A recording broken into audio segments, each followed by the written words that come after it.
being a mother is more than the attestation of one's fecundity. There has to be something more than that. And that is what we're seeking to reinforce in these bills, that there are times when the child must be protected from its parent, and there are times when the parents must be protected from their child based on the upbringing that they would have given them. And we've seen that before. Some years ago, I was looking for the article, it was a newspaper article years ago, where there were some parents running to try to get their toddlers into Dodds because they couldn't control them anymore. And you were wondering, why are they carrying these little children into the school? Because when they were young, as that Jewish saying said, they were the little man and the little woman, and you dress them up like that, but then when the little man and little woman starts talking back, everybody has a problem, you see? So these are some of the issues that we have within our society. It is Ephesians 6 and verse 4, remind parents, do not provoke your children to anger. And sometimes a lot of children are provoked to anger just by the way they're raised, just by the way they are socialized, sometimes by the neglect that they experience. And so it is important, this child justice bill, to ensure that there's a separation sometimes of children from their parents. But there's also the other aspect that has been brought up here today, sir. Some homes just do not have the wherewithal to nurture children. They do not have the support system. Their parents who are struggling, their parents who are part of the struggle, or the hustle as they call it. And some days, there's nothing materially for children to survive on. I believe it was the reggae artist, Jamaican reggae artist, DeVille, who raised the question, do you know what it is like to have no food to eat? We know what it's like to be hungry. Most of us have been hungry at some point in time. We know what it is to go downtown and you got delayed and you didn't get back home, but you know there's something home to eat. I think the question here he was asking, do you know what it is when there's nothing there? When there's nothing available at all? What do you do? Well, Buju Banton answered the question. He said, circumstances make me what I am. You do what is necessary to survive, as Senator King said. It was also Jamaican artist Richie Spice who said, earth will run red. 10-year-olds will look them and want to eat bread. The little children have to fight just for survival to get something to eat. And this is the reality for some of our young people. And this sometimes leads them into places where they become prey for some negative elements in our society.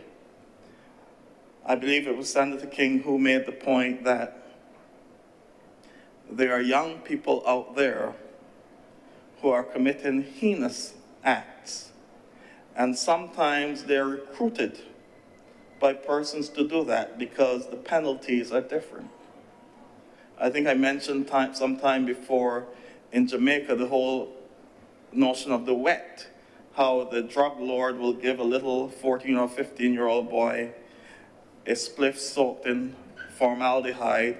He smokes that, he goes and kills somebody, it knocks his brain out, he can't remember what he does, and the crime is covered up. So our young people are being preyed upon, and sometimes that leads them into the criminal activities and the deviance that sometimes put them in a collision course with the justice system. I believe it was Senator King who also talked about the protection of staff, because by the time some of these children are recruited and they're trained, they're young, they're children, but they're hardened. They're hardened and they're trained to understand certain things. I think I was watching a documentary the other day where one guy said, when you grow up in the projects, you are taught if somebody hits you, retaliate twice harder. That's what you were taught. That was what was instilled in you. And so when we see some of our children acting out, it's the circumstances and the environment, similar to the study that Senator Watson would have brought to the chamber today. And as I said, a lot of this may be partially related to the home, as I've outlined above. Poor parental support, lack of discipline, lack of material things, and so on. And so we recognize that there are some deficiencies in our homes. But that's where the strength of the social trinity comes in. Because the school has always been there as an area of reinforcement, of support. I believe if you speak to many teachers within this country, they'll tell you the amount of lunch they buy every week. Because they become the parents for these children when they're at school. They have to provide. They become the role models. I remember teaching, and one young lady said to me, "Sir, you are my father." Because she had never known a father. She had never had a father figure in her life. And I believe that happens for a lot of male teachers out there because there are so few in the system that the children, when the children encounter a male who is actually, they consider nice, and someone who doesn't want anything from them, all of a sudden they say, but men can be like that. And that's the reality for a lot of children in our system. So I was pleased when Senator Cummings spoke about the education system. But there's a question we must answer for ourselves as a people. What is the purpose of our education? What is the purpose of our education system? Is it simply to produce academics? The 3 R's, as they used to say, reading, writing, and arithmetic? Or should it be to produce well-rounded citizens? What is the purpose of our education system? I believe there's a saying, I can't tell you I can't tell you the source, but it says, to educate a man in mind and not in morals is to create a menace to the society. And we're educating a lot of people in mind, and we're pushing people through the system. But the well-roundedness and the understanding of my responsibility to the other and my responsibility to the state is missing in many cases.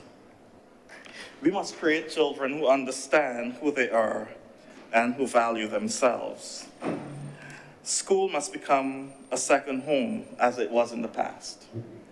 I believe that many of us who came up in a particular time, many of a particular vintage, would recount the stories of the old-time teacher. The old-time teacher who went above and beyond the call of duty. When they saw a little child with potential, they did everything to try to help him or her. When they saw that you were weak in an area, they spent extra time trying to strengthen you. Sometimes we hear of the teachers throwing the children into their car because they kept them for lessons late and carrying them home and so on. I know we're in a different age now, but that was the nature of the teacher. Sadly, we're in an era, sir, where lessons have become the big business. And if the child is not going to lessons, there's little or no hope for him or her. But the reality is that we live in a society where everyone can't afford lessons. And so what happens to the child who cannot afford? Whose parents cannot afford to send them to the lessons that the others are going to from the time they're in infants A or whatever to do an 11+ exam. That will mean nothing after. But it's become a status symbol. It's become a way to separate ourselves from each other. And strangely enough, teachers are under the same pressure. Because if your 11+ results do not look good, something is wrong with you. Whereas the time that should be spent trying to nurture these children is now spent into pumping, trying to pump up for an exam. I have no problem with the 11+ exam. I never sat it. And I don't know what the pressure is like, as I've said many times before. When I went into first form, I just did my normal end of term exam and went to the next class. It was just a normal thing. So it's not the same thing for me, but I believe that we're putting too much pressure on our children, too much pressure on our teachers, And as a result, the children are not being as rounded as they ought to be in the primary school system. And one of the things, I had the opportunity to work in one of our schools, sir, and I've been drumming it home to the members of the board, the principal and deputy principal. Do not worry about the 11 plus results, because we do not really know the true aptitude of these children. We do not know the true aptitude of these children. Some people develop a little later than others. Do not pay any attention to that.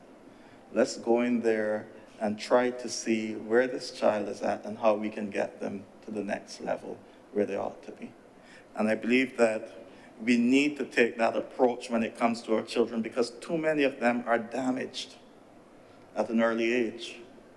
And they begin to hate the system, because as far as they're concerned, it's the system that worked against me. The system doesn't like me. And some of them will become the same ones that this child justice bill is trying to help. Because when they go into a school and they're told that they're failures, they'll believe they're failures, and they'll be failures for the next 5 years in their own minds. And I always say, you see that September after your summer of your last year at school? That's a dangerous September. You'd have come home every summer, played with your friends, and go back to school. But this September, there's nowhere to go. And a lot of secondary schools, as I learned last year, are not taking back their children. There's nowhere to go. So just imagine the little boy at home, sir. He got about 10% in 11 plus. He went through school. He's a failure. Nobody took him on. He got promoted through. Just finished his 5th. And summer is finished, and it's now September. And everyone has gone back to school.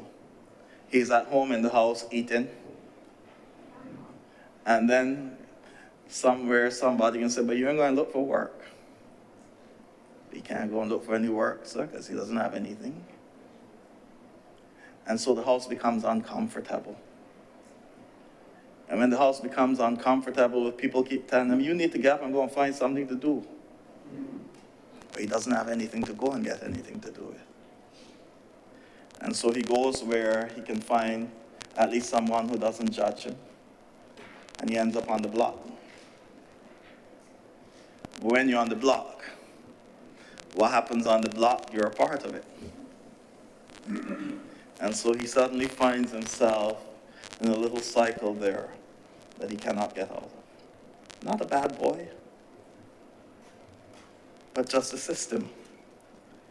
And so we need to look at our education system, as I said. We have to make sure that no one falls through that net. Everything is not about math and English. As I said before in this place, if I didn't come to Barbados, I would never have CXC math. Because I couldn't get math done. I didn't care about it. And where I was living, you didn't have to have it to go to sixth form. I wasn't going to do it. When I came here, I met a good teacher at the Lodge School. Her name was Miss Weeks at the time, and Miss Weeks taught me that math was easy. And I got it done. So sometimes it's just that little unlocking. And we need to make sure that we do not cast any of our children out there. Every one of them has something that they can become productive members of this society with. And so the school system needs to look at the whole child, the total child, and not just a few areas, not just their academic prowess. I can't nail 2 pieces of wood together to save my life. But I know guys I went to school with, they couldn't get math done, but they know how to square up everything and all kinds of, just different competencies. And we must celebrate these things and let them know that that is genius as well. Because, I mean, after all, because I could read a book or something doesn't mean I'm any better than the other person, you know? Schools have to become havens for our children. They have to become safe spaces, as Senator Cummings said, where they can be nurtured without the pressure of simply producing academically. Just understanding that whatever skill you have, whatever competence you have, is appreciated. And we will do everything we can to help you to become even better at it. But in addition to the school system, sir, there are the religious institutions. I'm using religious here broadly because I've preached in sermons before to tell people if your child is not going to Sunday school or Sabbath school or the mosque or the temple or somewhere, get them there. Because I believe that all religions have kernels of truth that can help to nurture our children. It was Emil Durkheim who said, "Take away from man his laws and his religion, and he's no different to the animals." Religious institutions are there as a part of the social construct to help to guide and nurture people in how this society operates, how they can function within the society. And the bedrock of our society, we like to tout how great our society is. The bedrock of this has been religious institutions. And the guidance that people received from religious and moral instruction. You will hear persons of a particular age saying, "I remember when I used to go to Sunday school in the morning and then in the afternoon, then evening service at this place," and sometimes it's all at different places. You will hear people saying, "I learned this song at school. New every morning is the love. The King of Love, my shepherd is there." People who can sing those songs without looking in a book because they were drilled in them in school. And all of a sudden, we receive that, and somehow we do not think it is necessary for our children. Somehow we do not seem to think that these are the things that helped us and shaped us into who we are. And that is what is missing in our society as well. I'm not here appealing for new members. I'm just saying that I believe that the religious institutions have an integral role to play in the strengthening of the fabric of the society and preventing children from coming into collision with the justice system. Senator Watson spoke about the lack of trust in authority. And I must say that I believe that it has emerged now where there's a lack of trust in religion and religious institutions, and we accept that. And those of us who are religious practitioners must take some of the blame for that, for what is happening in our society. But religious institutions must do what is necessary to provide the moral stability for our children, to provide a safe haven, to provide a group space where children can come and encounter their peers in positive activity. We must be sources of positive peer pressure.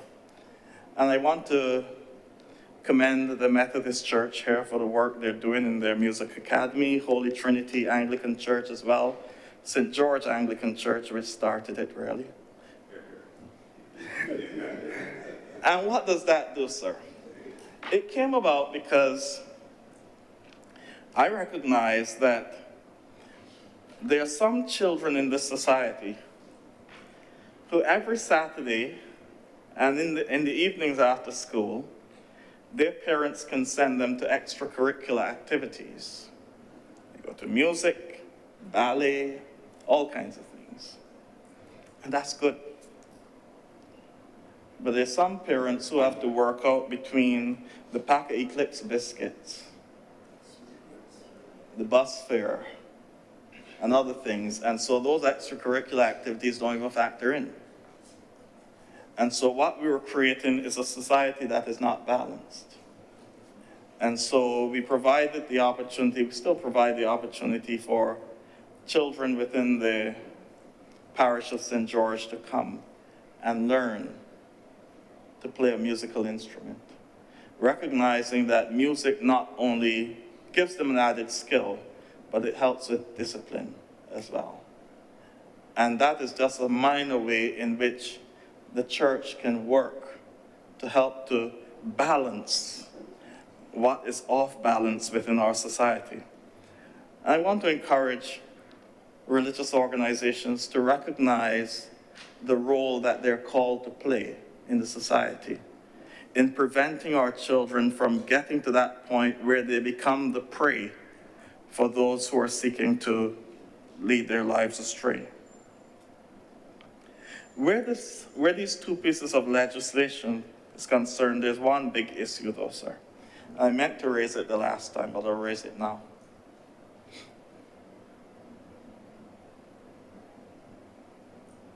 The wheels of justice in this country turn too slowly.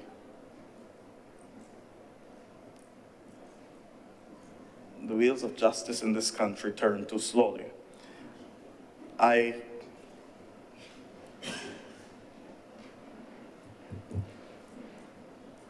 recall a situation, sir.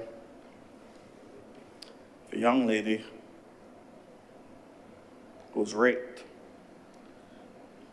by one of her family members, and she confided in her teacher at the time. It became a court case. That lady was in third form, and that case did not come to an end until she was finished sixth form. Luckily, she had a strong family support. But these are some of the people who end up being the ones that we are forming this child justice bill for, because they lose their self-esteem. They lose their self-worth. They find themselves involved in activities which put them in conflict with the law, simply because the law did not act quickly enough to bring justice for them. And so we have to look at that within the context of everything we're doing here. I believe it was Senator Watson who spoke to the absence of education in the bill, but it is there in, I believe, clause 73, section 73, where the Child Justice Board in section 73 1B is supposed to give directions to the director of the residential facility in regard to the welfare of the children, including their education, their training, their recreation, their conduct, and their safety. Yes, Senator Watson, what do you raise? I raise on a point of elucidation. My specific comment is that it is missing from that section that enumerates the rights of the child while in a residential facility. I think that is the crux of my point. It should be a right. Thank you. Thank you very much. All right. So in essence, what Senator Watson is saying is that the facility must be a home away from home, and everything that the child needs and everything the child should rightly have should be available to them. And I believe that that is something we can seek to reinforce as we go forward. But it comes back again to something that was raised. We also have to ensure that the child care facility is a safe haven for our children. And so staffing is important. Pedophiles tend to gravitate to where children are. People who like certain things gravitate to where that thing is. So the arsonist will go into cooking. I was going to make the point that in the church, we have a position called the thurifer. It's the person who swings the incense pot, sir. And there's a going saying that every thurifer must be a potential arsonist. You must like fire to smoke up the church and do it. Of course, in these times, that's not recommended with asthma and everything, but every thurifer must be a potential arsonist, so even the thurifer gravitates to that thing which he likes. It's fire. That being said, sir, I think that these two bills, the Child Protection Bill, which we passed earlier, and the Child Justice Bill, which we are seeking to pass today, are important for the development of our nation because they speak directly to our future. That our children in this country must have a safe haven, and when, for one reason or another, they find themselves on the other side of the law, we must still see them as our children and do whatever is necessary to shape them into the men and women we want them to be. Because it is easier to raise children than to fix broken men. And so I hope that this child justice bill will go a long way in terms of rehabilitating those children who have fallen short of the mark, who find themselves on the other side of the law, for whatever reason they may have gotten themselves there. I hope that this can be a bill that is about rehabilitation, and its purpose is fulfilled in the lives of these children so that our nation can be a better nation going forward. Thank you very much, sir. Thank you very much, Senator Reverend Canon Dr. Rogers. Who's next? If no, Senator Amdeli Boyce.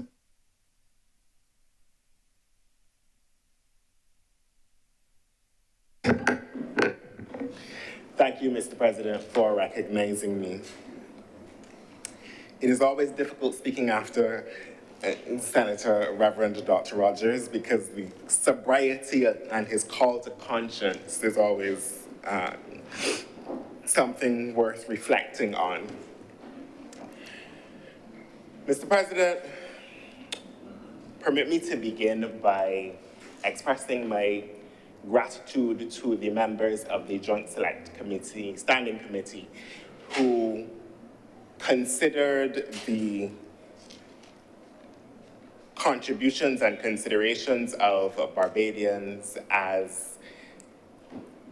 and brought this bill to the stage that it is today. I think that they have done yeoman service. Not only the members of the committee, but the Barbadians themselves, and I would wish to go on record as having extended my gratitude. Sir, I think that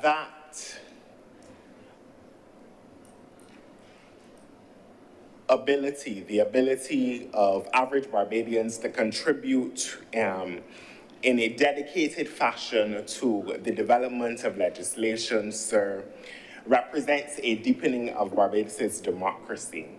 And it does so at a time when it is perhaps most important, at a time when we are 57 years post-independence, at a time when we are in the early years of our republic, sir, and when, quite frankly, the democracy must mean more.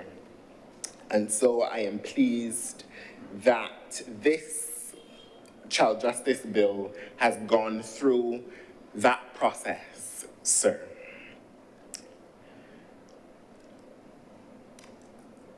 Of course, it also happens at a time when or perhaps I should say that the first bill we are treating to is a bill that has its vestiges in colonialism. The remnants of colonialism are all up and through the bill. The Reformatory and Industrial School Bill, sir, initially crafted in 1926 and last amended in 1998. A while ago, to say the very least, but at a time when the sensibilities of this country were very different in relation to the treatment of children, and particularly the treatment of children who came into conflict with the law. In 1926, and certainly in 1998, and certainly in 1926, we didn't come to an appreciation, sir, of the notion of human rights and the notions of dignity and the notions of equality, Mr. President. And all across the provisions of this bill that my colleagues have so ably spoken to, you see the tenets of those principles through the bill. And, sir, this bill is but one part, I think, of what is becoming an evolving part of an evolving appreciation of human rights in this country, sir, enshrining into our laws, into our regulations, and into our institutions the notions of equality and of dignity and of justice. I speak specifically, sir, of the Child Protection Bill, which accompanied this one as part of the report. But I also speak of much of the legislation coming out of our social policy ministry, the disability legislation, the elderly legislation, which all, sir, imbue these principles to the benefits of the Barbadian people, sir. And I think that this marks an important step in our democracy. It marks an important step in the country's development, because we are recognizing that the law is not intended to be a shackle, pardon the pun, I suppose, but it is intended to enfranchise, and it is intended to benefit. And we have to, as citizens of this modern time, unburden this society from its colonial beginnings, Mr. President. And I think that that is part of the process that we're going through today. Mr. President, many of my colleagues have spoken about the need for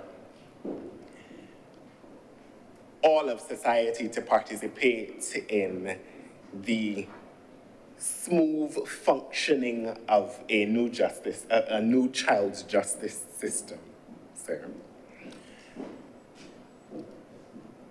I was pleased to open the newspaper this morning and to see the comments of religious leaders talking about the ways in which they're prepared to contribute to making Barbados safer and better in what feels like an upswell in violence. And I think that perhaps we should all take measure of their comments. We should all commit ourselves in that way, because I think for too long we have perceived this to be somebody else's problem. We have perceived the issues of juvenile justice and juvenile delinquency to be the issues of the parents whose children behave in this way. And it will never be us, and it will never be our children. And so we can carry on our lives as we always have. Mr. President, I think, though, I hope, though, that we're coming to the realization that this is everybody's business, and that violence of any kind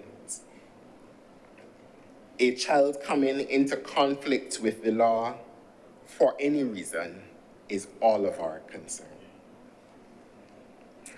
My colleagues, sir, spoke to this notion of training and the need for consistent training for staff members in the residential facilities and across the child justice system. And I want to join that call, Mr. President, not only for staffers of the residential facility, but for police officers and probation officers and magistrates and clerks of the court, sir. Because we have to make the child justice system a child-friendly system, a system that does not seek to, in its very orientation, to punish or to further traumatize, Mr. President. And I call on the government to continue, because in some ways they have begun, the training with speed and scale and scope, Mr. President, for the sake of those children. And let me be very clear that I'm also making the call not only for children who may come into conflict with the law, but for victims and for child victims and for children who may be at the center of other types of familial fracas, children at the center of the dissolution of a marriage or property or anything else, Mr. President. We need to ensure that our child justice system meets the mark of being a child-friendly system.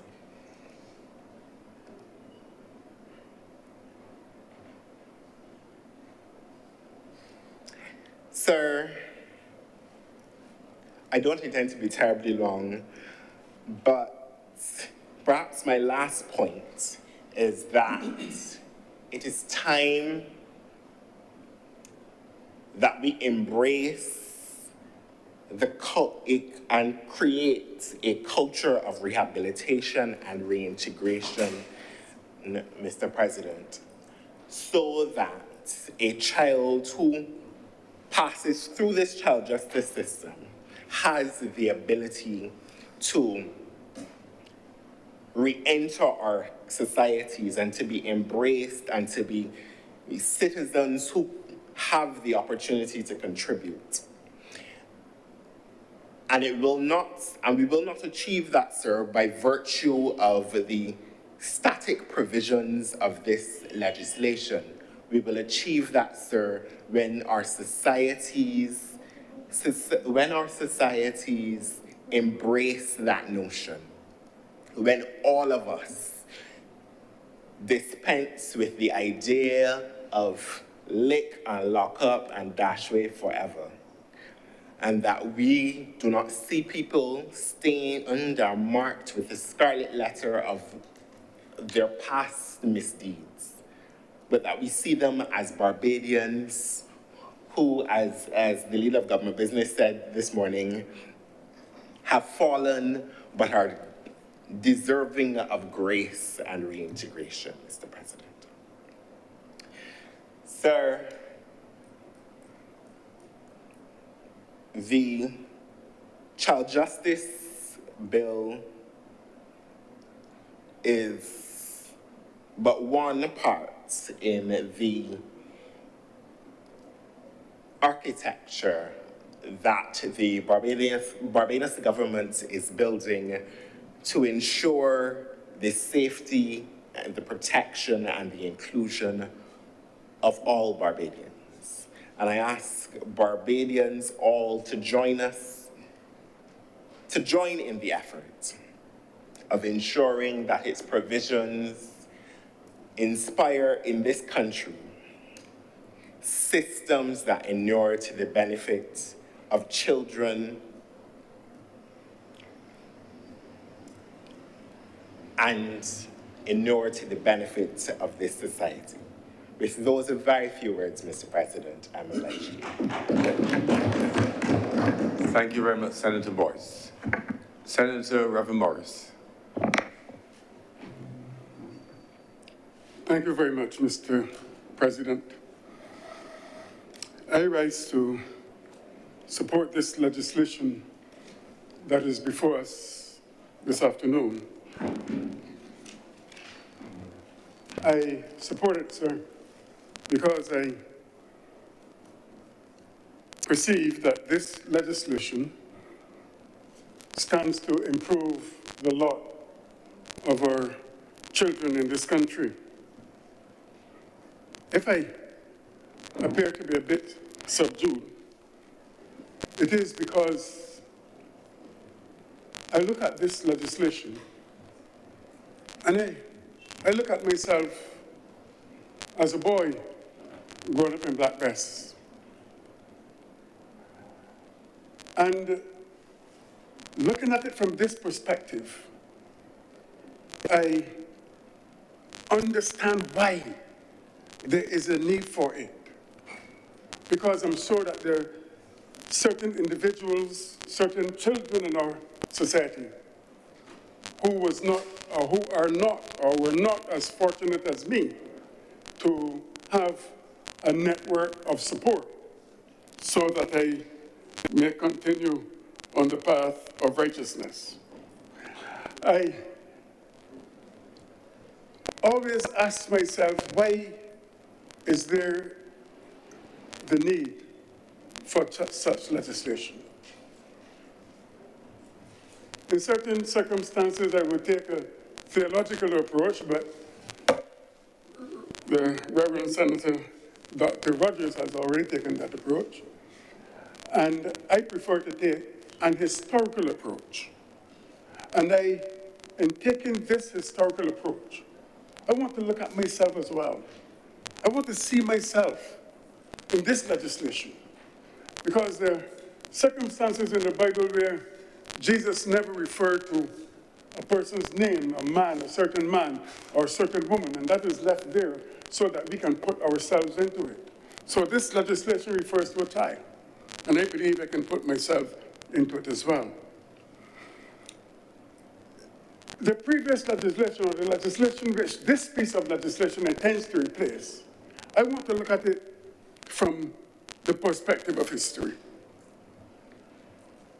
That legislation, sir, I think, was enacted around 1927, just 10 years before the, I call it rebellion in Barbados.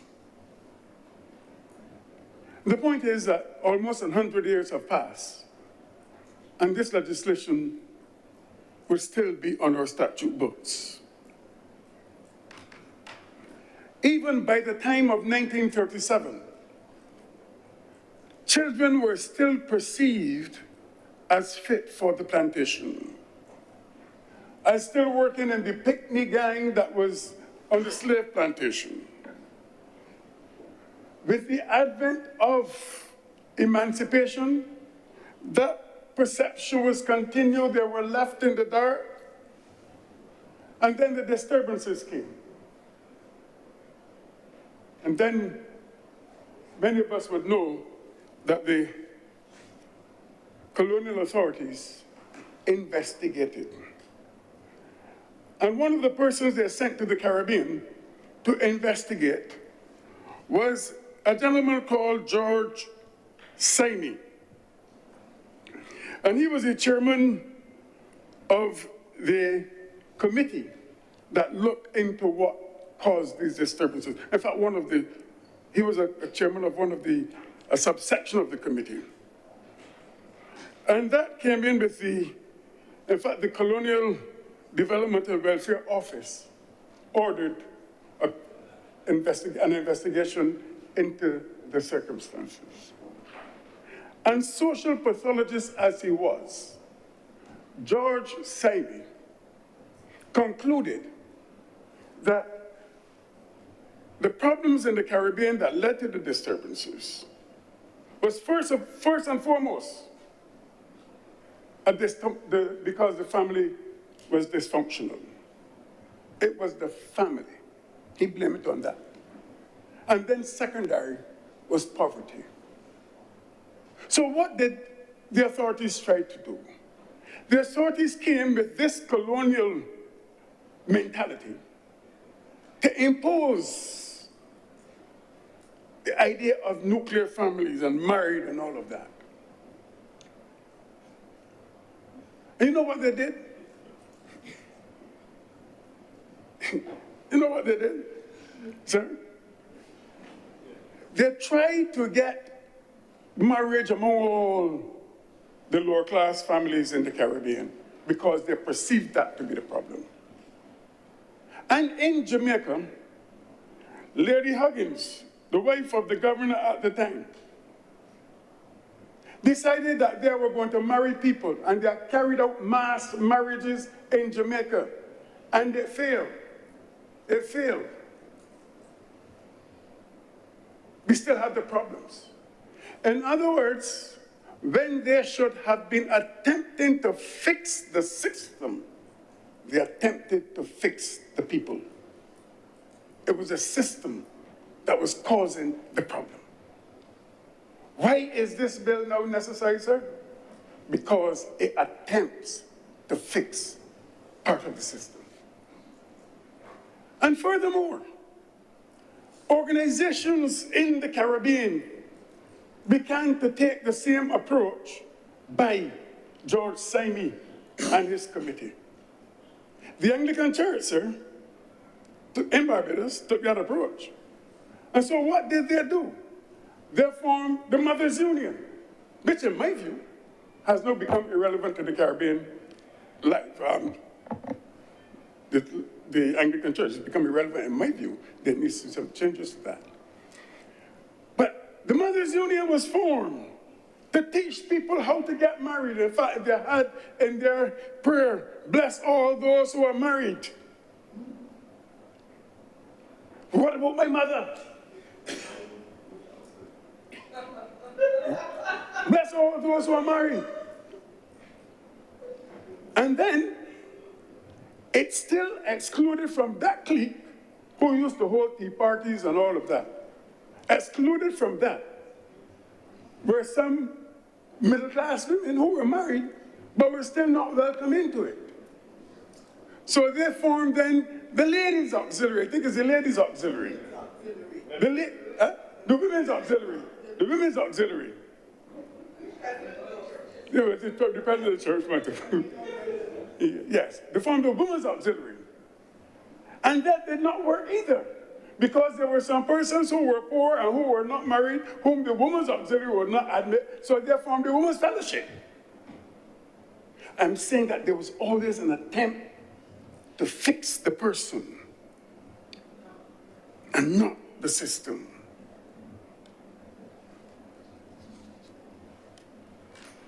One of the things that we have done, sir, is to say to some of our children that they do not belong, that they do not fit in.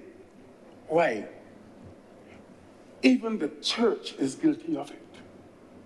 Because when some children, parents took their children even to be baptized, you look at some of those old baptismal certificates, you see the prejudices, legit or illegit. This child is a legitimate child, which meant that the child was born into a married situation. Illegit, like me, sir. I was not born into a married situation.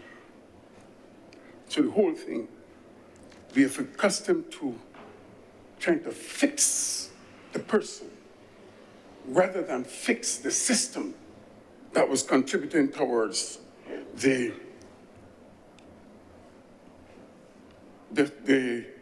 what we call the confusion in our societies. I must commend the government, though, because it is about legislative reform. It's about modernizing legislation. Let me say, sir, that as children, we will make mistakes. And I see myself in this, because I myself have made several mistakes.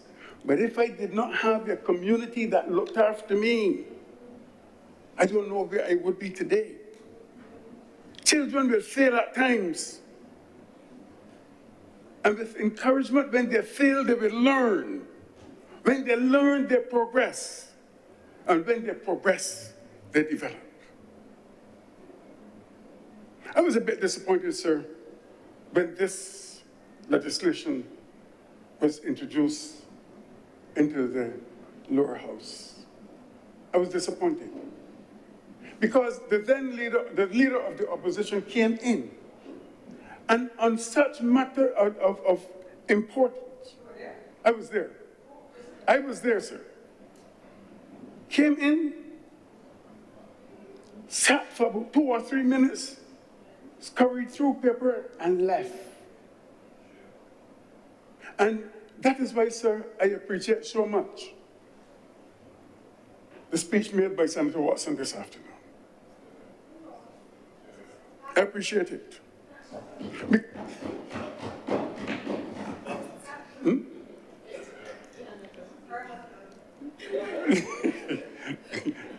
I take it that was an aside. But I really do. Because it shows that there is someone who is prepared to take an alternative path to the leader and contribute towards the development of this country.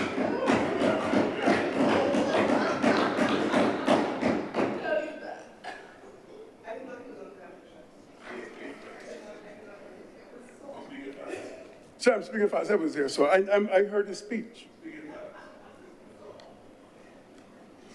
I know some of you will be saying that I'm biased, but I'm not. It was a good speech, man. Mr. President, I look at this bill, and I know it is called the Justice Bill, but I would also somehow try to impart the word mercy. You see, sometimes with justice we get what we deserve. I steal from you, I get the punishment. But with mercy, is when you look at me and you say, I know that this is what you did. I know you deserve this punishment.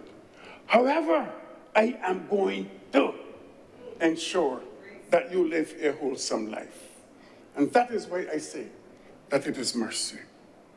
Mercy because, sir, I grew up in a village. I think we were the poorest village in Barbados. But I know I grew up in the absence of legislation to protect me. I grew up among persons who protected me. Can you imagine that I grew up in a situation where boys were leaving home? Those of us who grew up as boys know that we like to run about. But I grew up in a situation where the legislation I could be charged for wandering. For doing what a boy could do, I would have been charged for that and taken to dogs. And then Charles Marshall would be a dog's boy. And I speak with a certain degree of passion on this, because it is true. I know persons who were arrested because, in fact, the person who arrested them, who held them, the watchman who held them, did not even know where the boy got the cane from, the sugar cane from. But he arrested, grabbed the boy, and took him to the plantation manager because the boy had more than 6 joints of cane.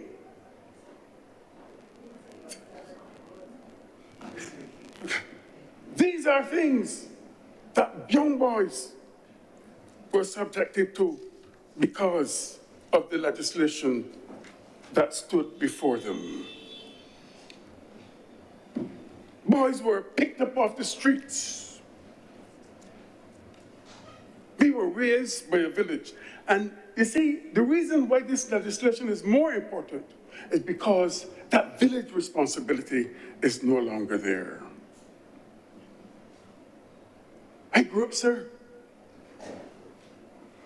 And I heard Senator Watson referring to the different aspects of the law.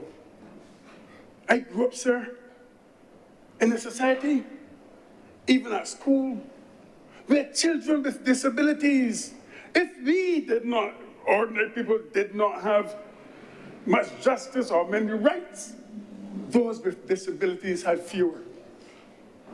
They had fewer, and some of us used to laugh at them. This piece of legislation protects them as well, because in those days, we did not know better. I keep referring to growing up in Blackbess. I'm going to give a personal story.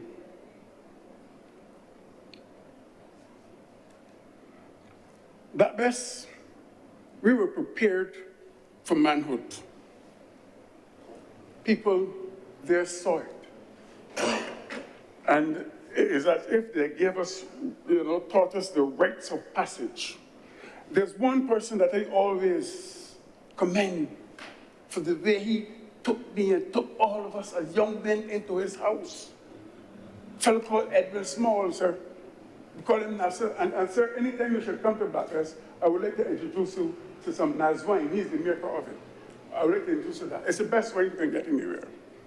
But he took us and he nourished us. He nurtured us, and we developed into individuals that people expected us to be. Because when we were going to school, there were people in Blackbess who felt that there was a set of us who were very bright. Because up to that point, I think in the 1970s, there was not one person with an O level. But they saw something in us that we did not see in ourselves. And we were boys. I'm going to say something, sir, that still moves me to this day. And I see that the young people aren't here, but I want to say, anytime that we are going to leave home to revenge a situation, when you leave home, call two people, the police and the undertaker. Undertaker, revenge is a very serious thing. And I learned that lesson, sir. When I was about 12 years old, I struck a young lady with a rock. I hit her, she fell beside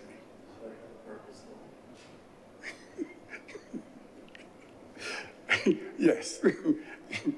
You can administrate from there too. She fell. And only because she burst my mouth the Wednesday, and this was a Saturday. And I ran home. I can tell anybody, sir, that the most painful blows I have ever received, I never got them. I did something wrong, waiting for lashes because I know that they ought to be punished.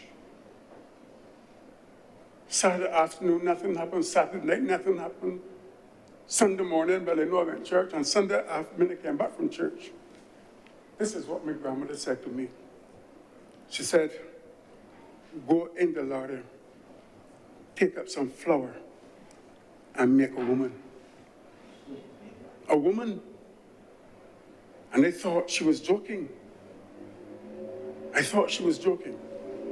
And she, in an audible voice, as we would say in the church, in an audible voice, I said, get up, get the flour, and make a woman. And he did that. And we didn't have water in the house. We had to travel to the standpipe for water. There was 5 bags, 5 pounds of flour. It was the only 5 pounds of flour that was in the house. And he began to make the woman. And one minute the dough was too hard, so I had to put in water. The next minute the dough was too soft, and I had to put in flour. And when the 5 pounds of flour was gone, I said to my grandmother, "Ma, I can't make a woman." And they started to cry. And she said, "That is the point. You can't make them, don't hit them." And I went to defend myself. She said, "You hear what I said? You can't make them, don't hit them." Then she said, "When you see somebody, first you do is say something nice, because that would, So if Senator Cummings and Senator Parris and Senator Watson and all the other females in here wonder why I say nice things when I see them, that is the reason." Oh, because of you. But that is the reason, sir. That does not guarantee nice things, sir. But I do tell you nice things. That, sir,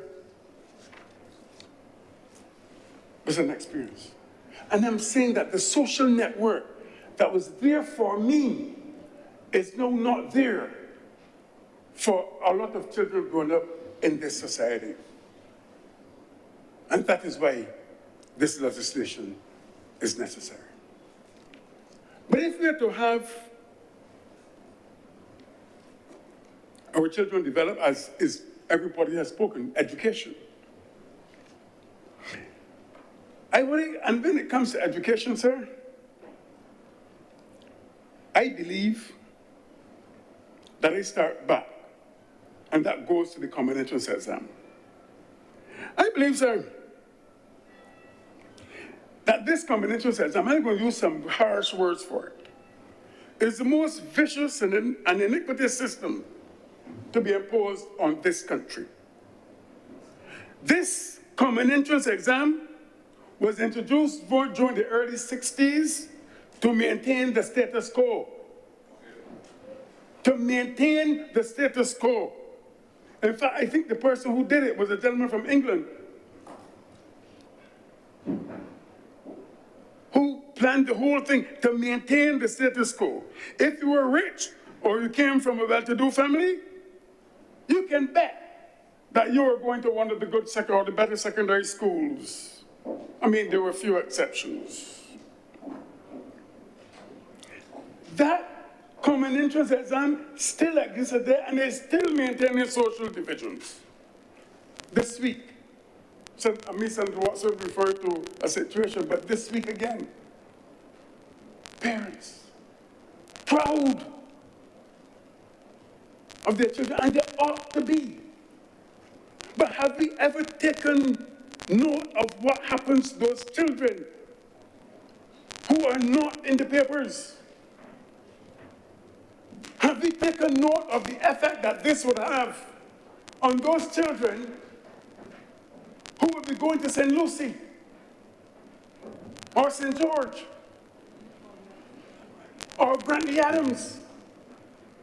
But yet we brag about the system. And let me say to you, sir, if say, and I'm going to just mention 2 schools, if Harrison's College and Queen's College get the cream of the crop at common entrance, most apparently it used to be the Lodge, but that's a different matter now. But if they get the cream of the crop, 180 and 180 is what? 360? You are getting 360 of the students, of the 4,000 or 5,000 students who do the exam. You are getting the best of the crop. But if at the end of 5 years or 6 years, you can only produce 24 scholarships, then something's wrong. Something is wrong. Going to the same school, you are getting the best. You should be producing more scholarships than you're getting now. There more 24. In some years, we are very low on them. So something is wrong for the system. I did not pass the, in fact, let me put it this way. I was told that I did not pass the common entrance exam. I was told that. I felt badly. But you know what, sir? There's a black belt school that they pushed down, and the fellas went in there and found some papers with those students who had passed the common entrance exam but were not allowed to go to contemporary or the schools for which they passed. Why? Because the principal or the headmaster of the school wanted boys to remain in school, as Senator King said, to work in the garden. And I remember going to the garden in the hot sun, sir, and working. That kind of thing would be sending. If I didn't have the societal support, I don't know where I would have been. And let me say this also.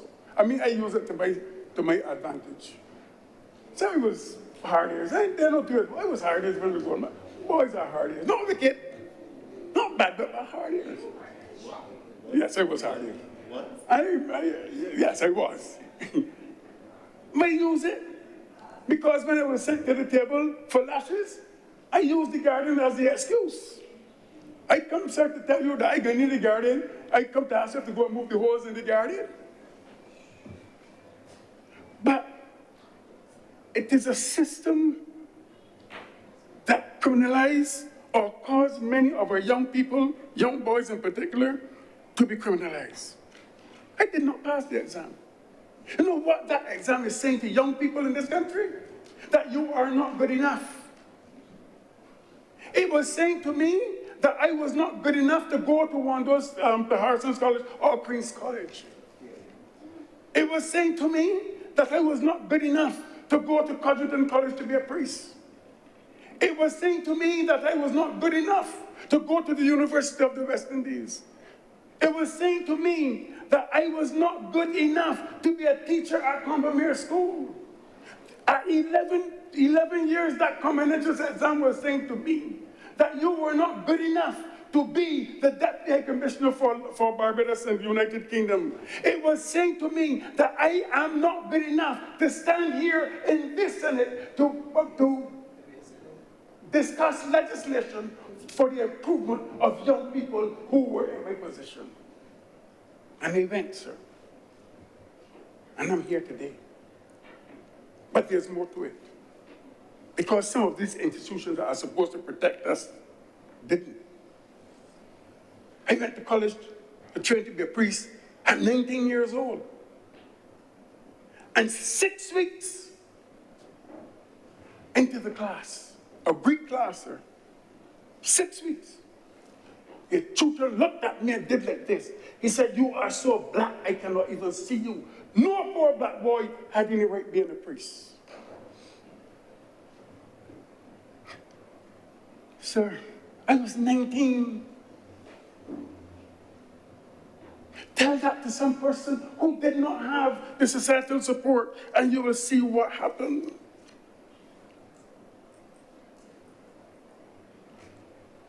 We have schools now. Yes, we are going to pass this. Oh, I believe it will be passed. This bill. But let me say this. We've got to look at our primary schools. Secondary schools too, because they taught a lot. And we have, if we have not gone back yet, we have to go back to diagnostic testing of our children in the schools. Diagnostic testing, sir. We have to find out, first of all, if our students need remedial help. We have to find out if our students can read. We have to find out if they can hear. We have to find out if they can see properly. We even have to find out their circumstances so that we can help them. So I remember once in a class reading, and I do that to every class I teach from first to sixth. I mean, I can't do last year I teach sixth form, first form. But I would always ask in those first few weeks, children to read a passage that we are doing. Because if you can't read it, I don't know how you can get through. And I remember seeing a boy every minute he'd look like this. I come, I pass, I pull down the book. In 2 twos, the book is back up here. And he did it 2 or 3 times, 3 or 4 times that I recognized he had a problem. I left the class, sir. And I went, took out the card and called the parent. The parent said the mother said she suspected something was wrong because he wasn't reading properly. Even if he read it out, he couldn't call the word properly. And I said, well, maybe you need to take him to an optician. And she said she did not have the money. And I said, come to the school, get a card, and go up to Warren's. And I lived to hear, he got glasses. And I lived to hear that student tell the cricket coach, sir, I always heard that grass was green, but this is the first time that I've seen it green. Diagnostic teaching, sir. And I hope Senator Watson would support me on this because it was her party that taught the diagnostic testing in schools. It was her party that did it, you know. Huh? Which faction? I don't know which faction, sir. I don't know because I realize that there's a de facto leader and a de jure leader, and neither the twain shall meet. So I don't know which is which. Yes, Senator Watson. Mr. President, on the point of elucidation, I have to disagree. I have children in school, and I know what was going on in the schools while my party was in power. That is incorrect, Mr. President. And the honourable senator should be asked to withdraw that statement. So the point you're saying that exactly what is incorrect that is being asked to withdraw? That diagnostic testing, he says teaching, calls it teaching, was discontinued by the Democratic Labour Party, Mr. President. So I was in the school, I was teaching, and this was something that concerned the unions, that concerned the Barbados Secondary Teachers Union, and it also concerned the Barbados Union of Teachers that diagnostic testing was taught. Why are you talking to Airy Fraser? Yes, Senator Watson. Mr. President, perhaps Senator Morris would be so kind as to tell us exactly what he means when he says diagnostic testing. Diagnostic testing of what? Specifically what was discontinued before he doubles down on that erroneous statement. The specifics will help. I don't know, sir. Testing if of she what? wasn't here when it began, I said that there were children who used to be tested for hearing, tested for seeing, Right, so you're talking about testing for vision and and hearing. vision and hearing and seeing that was stopped by the Democratic Not Labour diagnostic Party. testing of other things. My wife? Please address the chair. I will continue, sir. But that was stopped, sir. We need to do this. I don't know if it started again, but I think if it hasn't started, with all this legislation that we are going to pass, if it is not, sir, start it now. Because it will lead to other problems. I believe, sir. Yes, Senator Watson. Mr. President, I want to reiterate my point of, I don't even know what I asked for, elucidation. I had a child in school at the time that received offers, because I didn't take it up, because I could go to a private doctor, offers of diagnostic testing prior to May 2018. Mr. President, I would like the senator to withdraw his. But I suspect, I'm not in a position to say who's wrong or who's right. I suspect you may both be right. Given the far-flung nature of the education system, it may very well have been done at some schools and not at others. Sir. But the question really as to whether diagnostic testing for vision and hearing has been stopped in a given year, I'm really not in a position to say what the truth is, to be honest with you. But Senator Watson, proceed, yes. Mr. President, it cannot be said that it was stopped, which is an absolute. That is my contention, Mr. President. That's all. I'm not going to continue. It just is to be said for the record. I thank you. Yes. Mr. President, sir, I am not withdrawing it. I am not withdrawing it. Senator Reverend Morris, Sir. be guided by me. Okay, sir. Speak with absolute certainty about those institutions which you knew, and perhaps they may be emblematical of the entire system, But I think so that all of us would be very certain, because like I said, you may both very well great at the same time, but speak either from your, you adverted to the STU, you may advert to specific schools, but let us not stop the point on Julie, because the time clock is ticking away on your presentation. Sir, I don't know, sir. Sir, I forgot with you, but all I'm saying, In fact, you actually need to wind up. I was going to wind up, sir, until I was interrupted, and I do not know, sir, because when she made when the honorable, Not she. Sir, that's what The only honorable senator. When the honorable senator made a statement about paying gangsters, I did not interrupt her, even though in my view, it was not true, or it is not true. But I will continue, sir. All I'm saying, sir. You'll wind up. What? You'll wind up. I'll wind up, sir. It is true, sir, that testing was done before 2018. But there was, I don't know, there was testing long before 2008 too. There was testing long before, and 2008, before 2018. But let me say, sir, let me wind up. I believe, sir, that human beings, must be given a chance. We cannot hold things against individuals for all their lives. And even what I call misdeeds committed in one's early stages of life should not be held against them forever. And that is why I support this legislation, because it gives every person a chance. And I am saying, sir, and I see two young men here, when they look at what is happening in our society, I must say, if I can make it, you too can make it. I thank you, sir.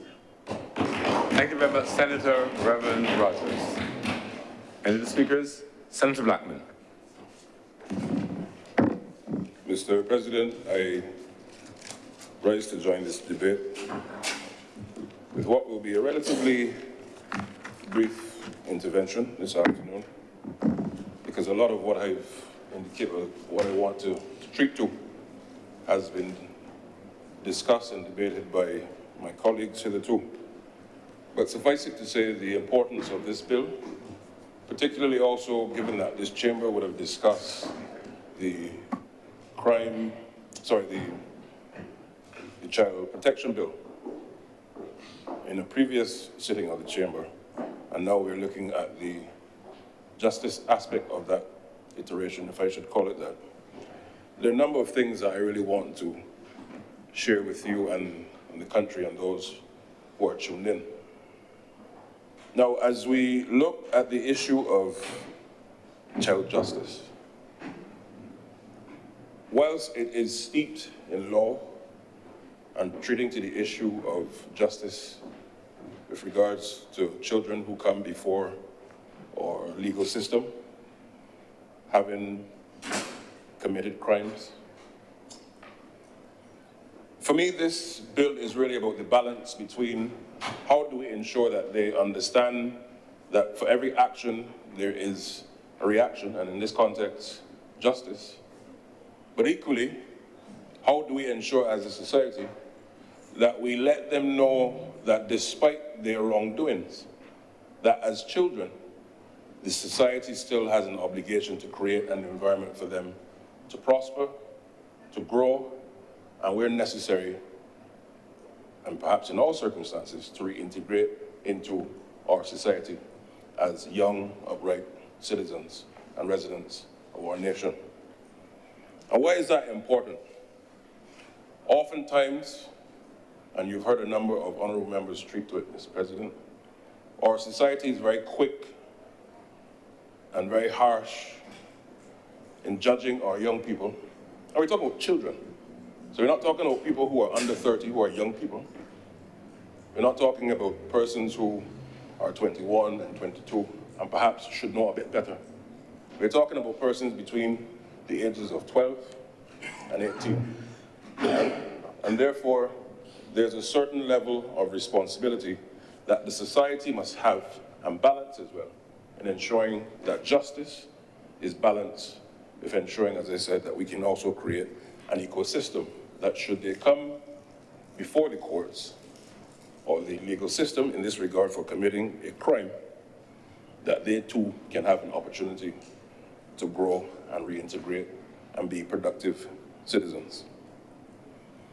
And I therefore start on that basis for a number of reasons.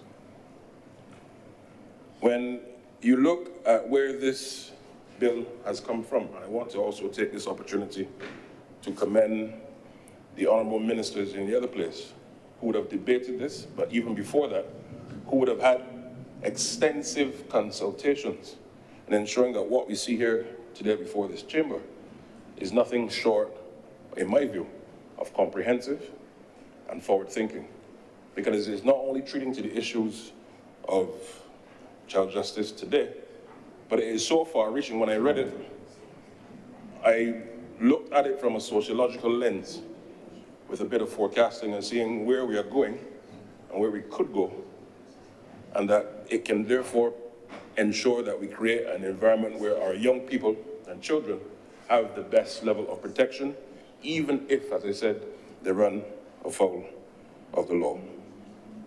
And I offer my commendation to the honorable ministers. Now, there are two bits of international guidelines from the United Nations that are woven into this bill, and I want to touch on them briefly. One, on the preventative side, in other words, helping our children to stay away from juvenile delinquency.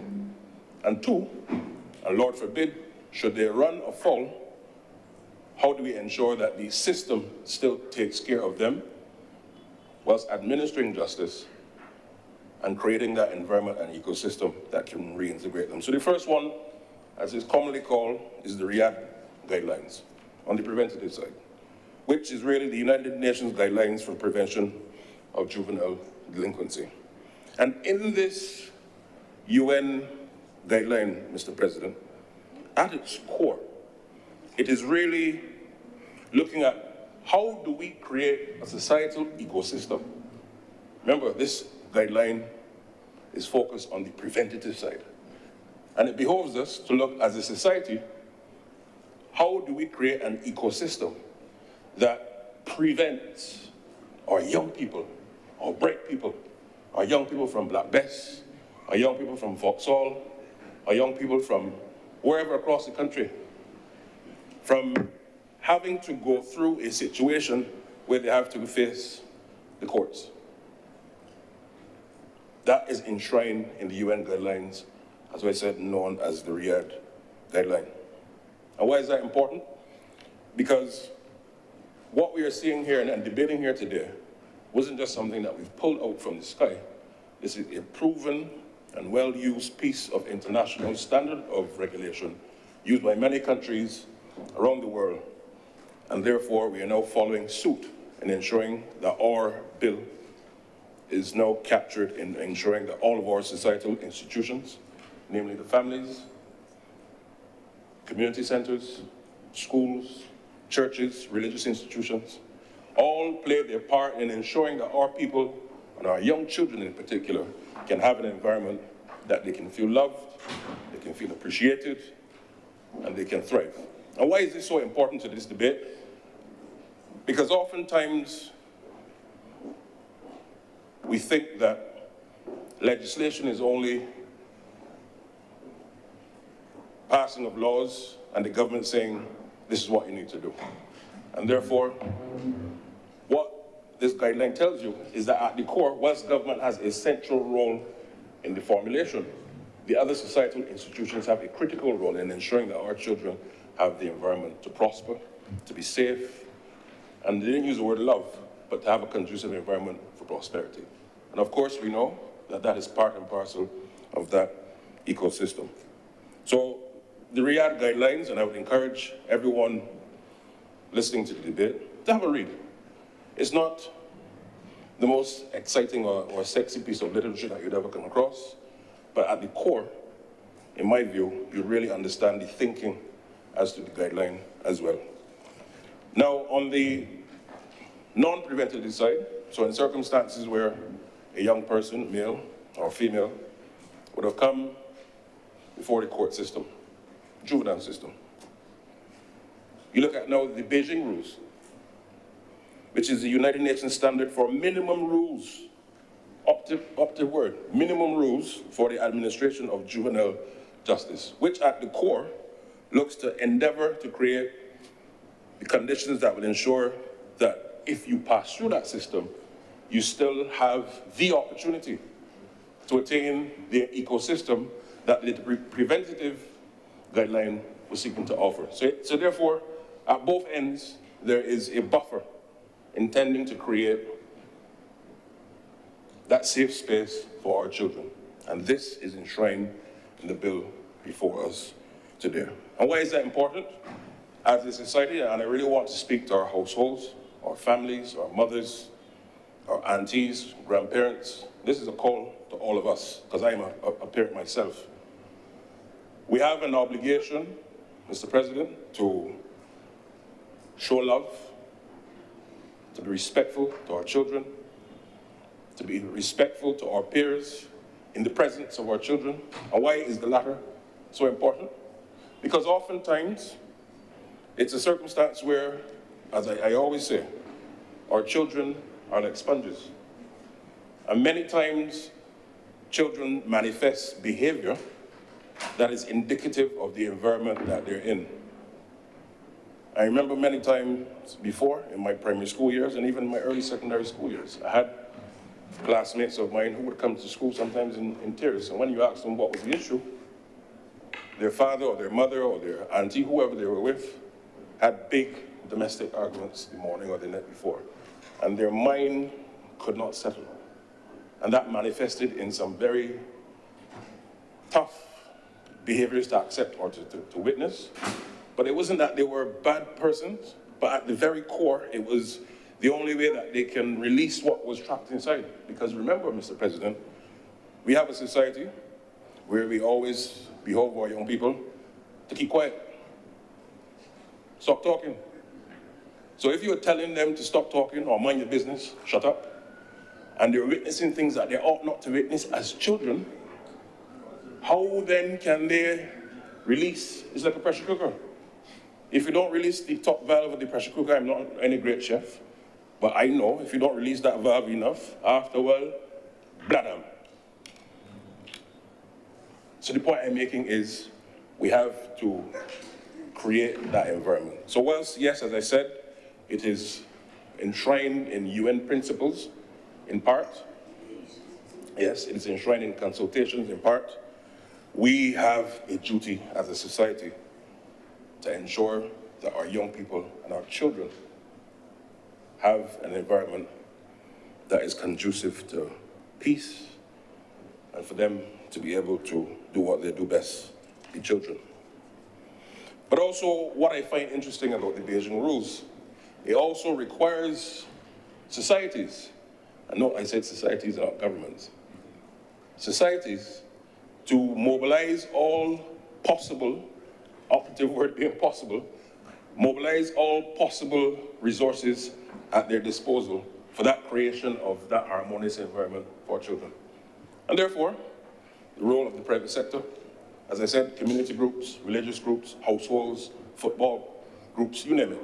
We have a duty as societies to ensure that when this bill comes into force, that the whole of society approach, following the Beijing rules, the principles, the guidelines, it beholds us now to move beyond the mere passing of a bill to Parliament. We have a role to play to create that environment for our children. Now, when you look at where we are today, a lot of our colleagues today have treated the issue of crime, the ongoing crime in our societies across not just Barbados, but the Caribbean. And I want to take this opportunity to call to our young people and older people as well. We are too beautiful a society, Mr. President, for us to continue in any way, shape, or form in any level of behavior that goes against who we are as a Barbadian people. I'm calling for us to stop with the violence. I'm calling for us to stop with the hatred. I'm calling for us to stop with the revenge, and let us get back to doing what we do best, being Barbadians who punch above our weight, being Barbadians who can influence the world, being Barbadians who can be the best in cricket, best in music, best in food, best in fashion, and best at enjoying life. But you cannot do that if at the very foundational core of our society, there are issues that are preventing this. And why do I say that? For you to pass through the juvenile system, of course, then you're talking 12 to 18 years old. No child, and I stand on the basis that it would be difficult for anyone to contradict what I'm going to say. No child was ever born being deviant. No child was ever born being filled with hatred. No child was ever born with a heart and a desire to commit crime. And therefore, when you see that, it is as a result of a manifestation of collective environments being brought to bear on that child or children, causing them to manifest in those different ways. And therefore, and I think it was Senator Rogers who spoke to the issue of hunger. I think it was Senator Rogers. But if you, Mr. President, go to school and your mother or father, the night before or the morning of school, was unable to provide you or your siblings with a meal, and you are expected to go and sit in class and study, as you should, but you're expected to go and sit and focus in the tropics, let's be real today now, and sit in class and focus on that board. If you're 13 times table, and if you don't get it right, you get lashes, and you're hungry, what do we expect? No. Am I condoning that deviant behavior where they're manifesting? No. The point I'm making is there are some foundational things at the core that we have to address as the society, going back, as I said, to both the Riyadh rules and the Beijing rules. And the truth is, I could have replaced the word Riyadh and Beijing with the Beijing rules. Because a lot of these things in those two things are things that we have been talking about for years at the Society in Barbados. But the point I'm making, Mr. President, is that our ecosystem has to be reformed, and government cannot do it alone. Legislation can change behavior in many regards, but there are other things that legislation cannot change. And therefore, we must get back to basics in a postmodern Barbados of who we are to ensure that our young people, and in particular, our children, have the right environment to prosper. And when I talk about children being sponges, one of the things that I want to briefly touch on is the fact, and we've talked about it a lot today, I talked about hunger, but I also want to talk about the issue of love. Everyone who knows me knows I'm proud to come from a place in Barbados called Vauxhall. Yeah, you didn't know that? Of course, the honorable member is having a joke, but she knows it's true. A little village in Christchurch called Vauxhall. Working class neighborhood. No rich set of people, but people who love life. But oftentimes, because of the ecosystem, Mr. President, the environment can produce behavior that is not necessarily the best for the individuals, those around them, and the society as a whole. And I grew up in that neighborhood, proudly so, and I've gone to school with and was raised up with a number of bright, talented young children. But many of them face the realities that I described hitherto. Single-parent homes, families quarreling, fighting physically. Sometimes the children come to school, are we talking 30, 35 years ago, with wounds on their face? That was the environment. And when you saw them manifesting, it was as a result of that entire ecosystem. But when you look at one of the things that they lacked most, if you ask them, yes, hunger was there, but you know what was the biggest thing, Mr. President, that they lacked? They said, nobody don't love me. Because they're hearing it so much, or by virtue of the behavior that they're seeing, they felt totally removed from love. We're talking about children, we're not talking about adults here, we're talking about children. But yet, so why am I placing so much focus on this, Mr. President? Is that yes, we have a juvenile system, a justice system that has to take care of children when they do wrong. We get that, and they must be held accountable for their actions, because also part of being an adult in a progressive modern society is that you have to be able to take responsibility for your actions. But we have too many examples in our society that we must now ensure that we go into that preventative mode instead of the reactive mode oftentimes. And when they talk about lack of love, it hurts you. And I'm calling again on parents and societies and communities in society, show your children love. Teachers, continue to show your children love. Because oftentimes, when you don't receive it at home, then you end up on the proverbial block. And they show you love. Sometimes in a way that is not good for you. But the point I'm making is we have to protect our people at the onset. Now, when you look at my community again, before I go on, I will never forget, Mr. President, I grew up with a young man who was known to the court. He was too familiar to the court, let me put it that way. By the age of 18, he had been to juvenile prison 16 times. 16 times. But he was one of the best cricketers you can find. Best. We used to play cricket in the road, hardball. And most of the guys would play with pads, if you could afford the pads. And he was the only person who dared to go in the road and play cricket without pads, with a hard ball.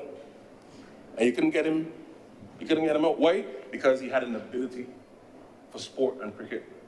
And if he was able to channel that, I believe he would have probably played for West Indies last week in the T20 here. If the opposite. So the point I'm making is we don't know who we are turning away where we create these little silos of negative ecosystems at the onset for our children. We have to do better.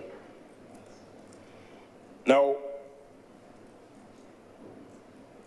whilst this is, as I said, steeped in the law, it also behoves us to break down some of the inequalities, and we've touched on this before, and I want to echo the sentiment of the Honorable Senator Morris in his call and support for the speech today and contribution by Honorable Senator Watson, because I believe that she should be given due commendation, Mr. President, for what in my view is her continued, on most occasions, let me caveat that,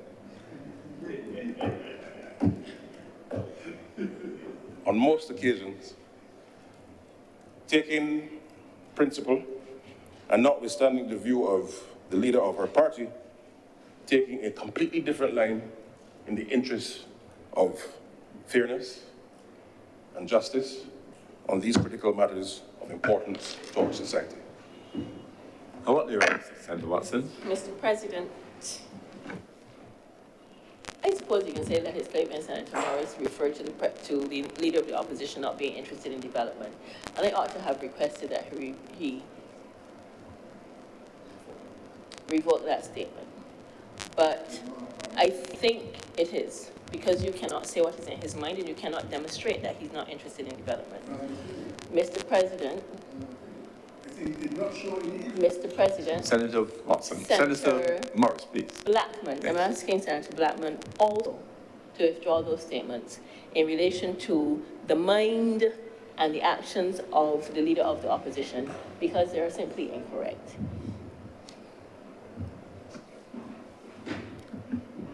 I'm not sure about the, just clarify a bit more for me, because I heard Senator Blackman to be saying that you take a position that's different from those of the leader of the opposition. The reference to we cannot impute improper motives or try to deduce what is in the persons. Might just be a bit clearer if you ask him for things to be struck, just to be clear on exactly what I have struck. And I want him to withdraw his comments related to what is in the mind of the leader of the opposition, whether he can be an opinion. He's saying that the leader of the opposition is taking, I'm sorry, Mr. President, taking particular positions that indicate that he does not support the child justice bill, because that is not the position that the leader of the opposition took. He spoke on particular issues, but he did support the child justice bill. And so it is not correct to say that he did not do so, or to impute that he did not do so, and I'd like any statements that suggest that to be withdrawn. Okay. Senator Blackman, just for the utmost of clarity and simplicity, withdraw those comments and move on from there. You can stick to what Senator Watson, because we can't be sure, I'm not sure what positions were taken in the House or not, so I can't adjudicate it, but just withdraw it and make your comments and presentation and move on. Mr. President, as I've said many times before, in a similar circumstance, I will always be guided by your leadership. Always be. As a fellow foundation boy. However, I want to add, as I continue, I still want to place on record my praise for Senator Watson in her continued articulation on most issues when it comes to articulating positions that are of critical importance to our society. And in my view, and in the view held by many in the country, that differs to her leader in our party. But as I move on, how much time do I have, Mr. President? You actually need to start winding up. You have about 2 minutes. 2 minutes. Yes. And perhaps, I know the rules don't allow, but in a bit of creativity, if in future debates I can borrow a bit of time from our Senator Watson, that would be good. I know that is not possible, Mr. President, sir. But that notwithstanding, I think we have here, Mr. President, a seminal moment, even after the bill is passed. For all of us, senators, parliamentarians from the other place, government, opposition, unions, schools, educators, religious institutions, to embrace our young people. If we want to talk about crime prevention, some of the things that I spoke to, and many of my colleagues, actually all of us in here as senatorial colleagues, if we put these things in action, and if we roll up our sleeves, and we embrace our young people in love, we show them respect, we create the systems that continue to provide for them, and that's why I'm proud to be part of an administration that is also doing its part. When you look at that tenet of the guideline, it speaks to allocation of all possible resources to create that ecosystem. To be part of an administration that continues to provide the opportunities for the ordinary working class, family and person in this country, so that we can continue to not only build, but to prevent further problems in our society with respect to deviance and young people. But once we can get this right, Mr. President, I'm of the firm view that Barbados will continue to be a prosperous society, a just society, a society that looks after its people, notwithstanding that you might have institutions, politically or otherwise, that may have confusion from time to time, but a society nonetheless that is ready to lead and take care of its people. I thank you. Thank you very much, Senator Blackman. Any other speakers? Let's wind up then. Senator Cummings. Thank you very much, Mr. President. I want to, as is the norm, express appreciation to all of the honourable speakers who have spoken and have given their own contribution from many different angles to today's debate. Starting first of all with a Leader of Opposition Business, Senator Tricia Watson, thank you for your contribution.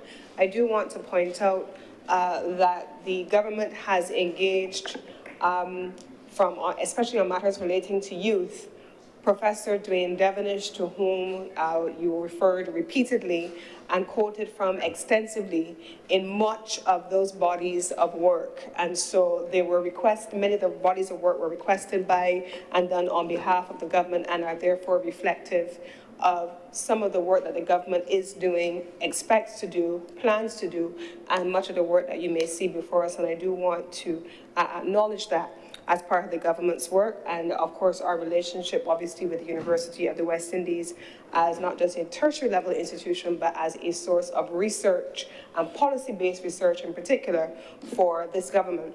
Mr. President, Senator John King, in his contribution, was his usual self, having been a Minister of Youth in a previous life. I'm certain that everyone appreciated his perspective, and also having had direct and personal involvement with the Government Industrial School, also in a previous life, I am confident that his contribution would have added value to the discussion. Senator John Rogers, obviously speaking from his perspective, one, as a member of the committee, being involved in the work of the committee, the deliberations of the committee, hearing the various submissions coming from members of the public and all of the various interest groups, his contribution was important. And I want to make the point here in response to, perhaps not a response to, but maybe even as an addendum to the combined comments of Senator Blackman, Senator Morris, Senator King, and Senator Rogers. But I think all of us have those experiences where there are people with whom we grew up, whose paths were very divergent, largely on the basis of where they came from and the challenges that they were experiencing in their household. I've said here before, I didn't go to private primary school. I went to public primary school, St. George Primary, where my family is from, St. George. I went to St. George Primary School, and there were children that I sat next to in class who I had the benefit of parents and a mother who was in the education system and insisted on me being and doing certain things. But there are many children who spend a lot of time now, who I see now as adults, who sit in front of Senator Rogers' church, who spend their time there, who were there when I was a child with them, and who are there still now all these years later. And many times if I pass through that area, they're shouting, Lisa, Lisa, Lisa, you remember me? I don't remember them sometimes, not because I don't, but because they don't look the way they used to when we were in school. And it really is a function of sometimes where your household was positioned. And people who are challenged oftentimes in their households with parents who may be facing different levels of poverty, may have needed help themselves, may have needed support themselves.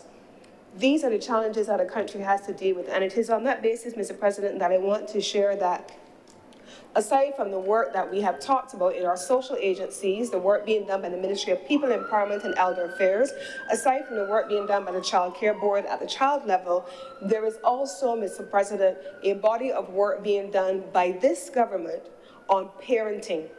The importance of parenting skills, the importance of parenting, the ability of parents to have the benefit of a dedicated training program. And so I want to highlight in that regard the work of Parados, and it is the expectation of this government that we will make sure that bodies of work just like Parados will continue not just to exist, but will be expanded to be able to have greater uptake by more parents who need that kind of support.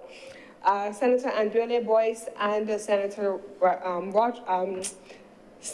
Morris spoke also about, I think everyone had a conversation, justifiably so, on the way in which our education system and our society have contributed to some of the issues that we're facing in our justice system, Mr. President. And so I believe that we are all on the same page today in perhaps a rare moment of solidarity in pursuit of our children's future.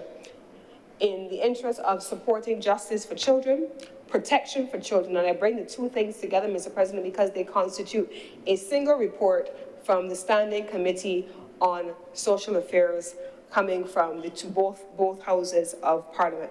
And with these few summary words to close off this debate, Mr. President, I beg to move that this bill be read a second time. Thank you, Senator Cummings. The question is that this bill be read a second time. Will all honourable senators in favour please say aye? Aye. Those against please say no. Methinks the ayes have it. Mr. President, I beg to move that Your Honour do not leave the chair and the Senate resolves itself into committee for further deliberation on this bill. The question is that I do not leave the chair and the Senate resolve itself in a committee for further consideration of this bill. Will all honourable senators in favour please say aye? Aye. Those against please say no. Methinks the ayes have it.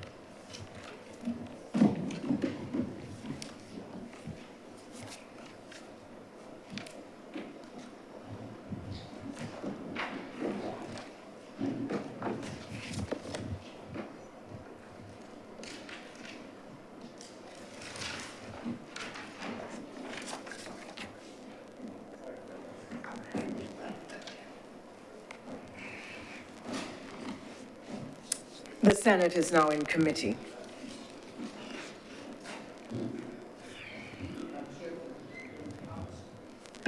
Permission granted.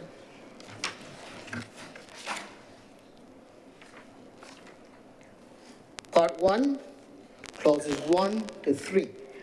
Madam Chair, I beg to move that Part 1, clauses 1 to 3 stand part.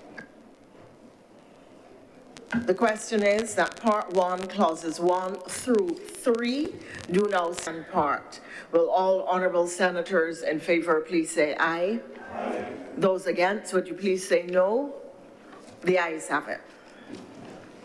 Part 2, clauses 4 to 6. Madam Chair, I beg to move that Part 2, clauses 4 through 6 stand part. The question is that Part 2, clauses 4 through 6 do now stand part. Will all honourable senators in favour please say aye?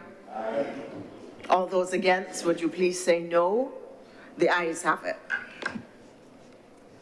Part 3, clauses 7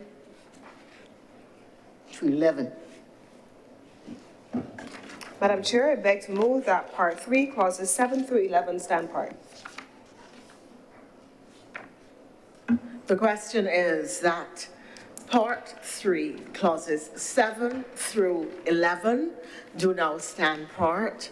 Will all honourable senators in favour please say aye? Aye. Those against, would you please say no? The ayes have it. Part 4, clauses 12 to 23. Madam Chair, I beg to move that Part 4, clauses 12 through 33 stand part, through 23 stand part. The question is that Part 4, clauses 12 through 23 do now stand part. Will all honourable senators in favour please say aye? Aye. Those against, please say nay. The ayes have it. Part 5, clauses 24 to 39, to 41. Madam Chair, I beg to move that Part 5, clauses 24 through 41 do now stand part. The question is that Part 5, clauses 24 through 41 do now stand part. Will all honourable senators in favour please say aye? Aye. Those against, please say nay. The ayes have it. Part 6, clauses 42 to 49. Madam Chair, I beg to move that Part 6, clauses 42 through 49 do now stand part. The question is that Part 6, clauses 42 to 49 do now stand part. Will all honourable senators in favour please say aye? Aye. Those against, please say no. The ayes have it. Part 7, clauses 50 to 64. Madam Chair, I beg to move that Part 7, clauses 50 through 64 do now stand part. The question is that Part 7, clauses 50 through 64 do now stand part. Will all honourable senators in favour please say aye? Aye. Those against, would you please say no? The ayes have it. Part 8, clauses 65 and 66. Madam Chair, I beg to move that Part 8, clauses 65 and 66 do now stand part. The question is that Part 8, clauses 65 and 66 do now stand part. Will all honourable senators in favour please say aye? Aye. Those against, would you please say no? The ayes have it. Clause 9, Part 9, clause 67. Madam Chair, I beg to move that Part 9, inclusive of Clause 67, do now stand part. The question is that Part 9, which includes Clause 67, do now stand part. Will all honourable senators in favour please say aye? Aye. Those against, please say no. The ayes have it. Part 10, clauses 68 through 93. Madam Chair, I beg to move that Part 10, clauses 68 through 93 do now stand part. The question is that Part 10, clauses 68 through 93 do now stand part. Will all honourable senators in favour please say aye? Aye. Those against, would you please say no? The ayes have it. Part 11, clauses 94 to 108. Madam Chair, I beg to move that Part 11, clauses 94 through 108 do now stand part. The question is that Part 11, clauses 94 through 108, 94 through 108 do now stand part. Will all honourable senators in favour please say aye? Aye. Those against, would you please say no? The ayes have it. Part 12, clauses 109 to 112. Madam Chair, I beg to move that Part 12, clauses 109 through 112 stand part.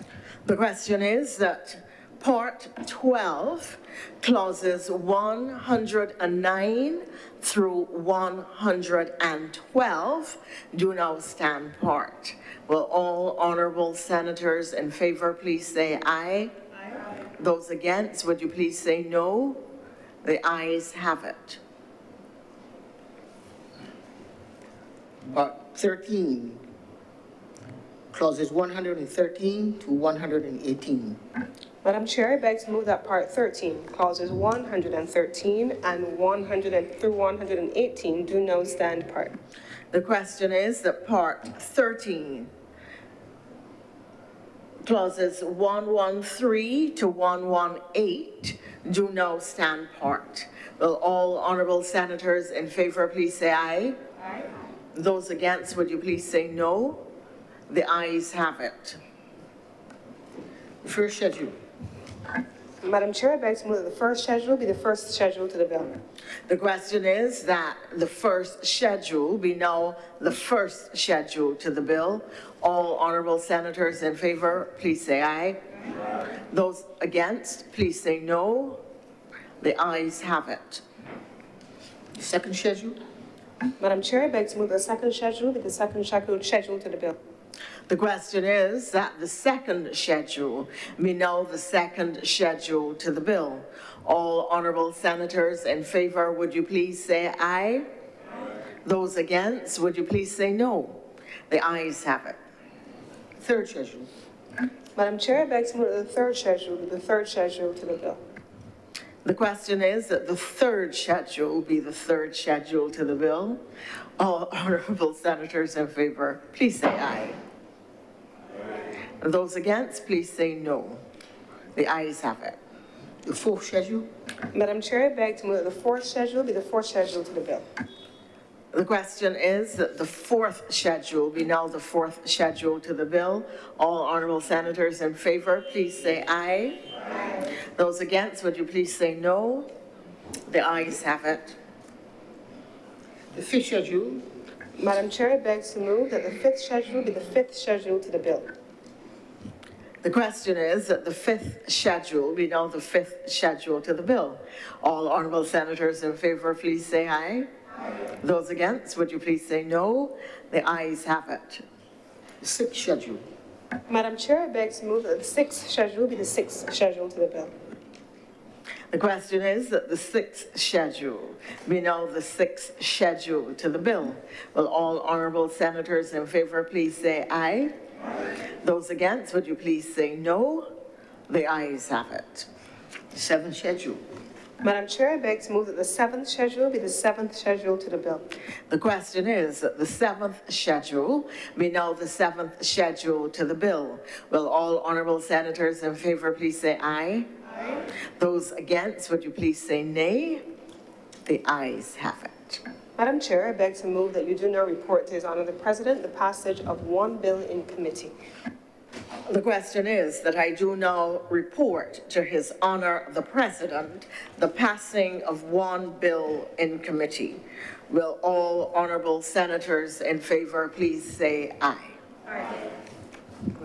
Will those honourable senators against please say no? The ayes have it.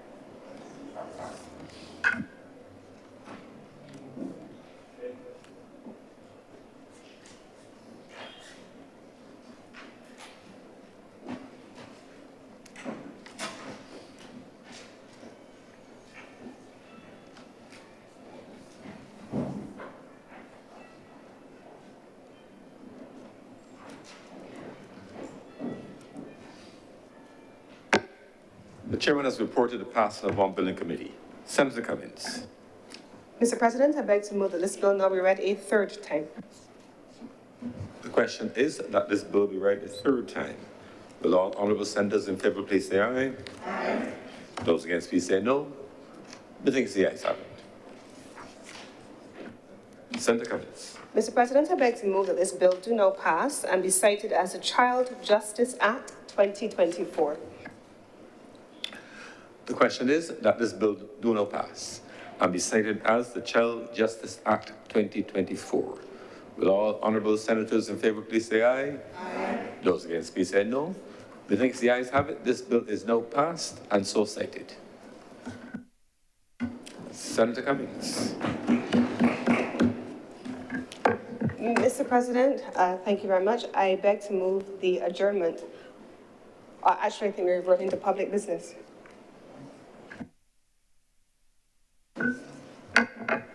We commit presentation of papers. Presentation of papers. Mr. President, we have a document that has come up from the Cabinet Office, and I am commanded to lay the income tax automatic exchange of information amendment regulations of 2024. This document I'm commanded to lay as a document in the Honourable Senate, Mr. President.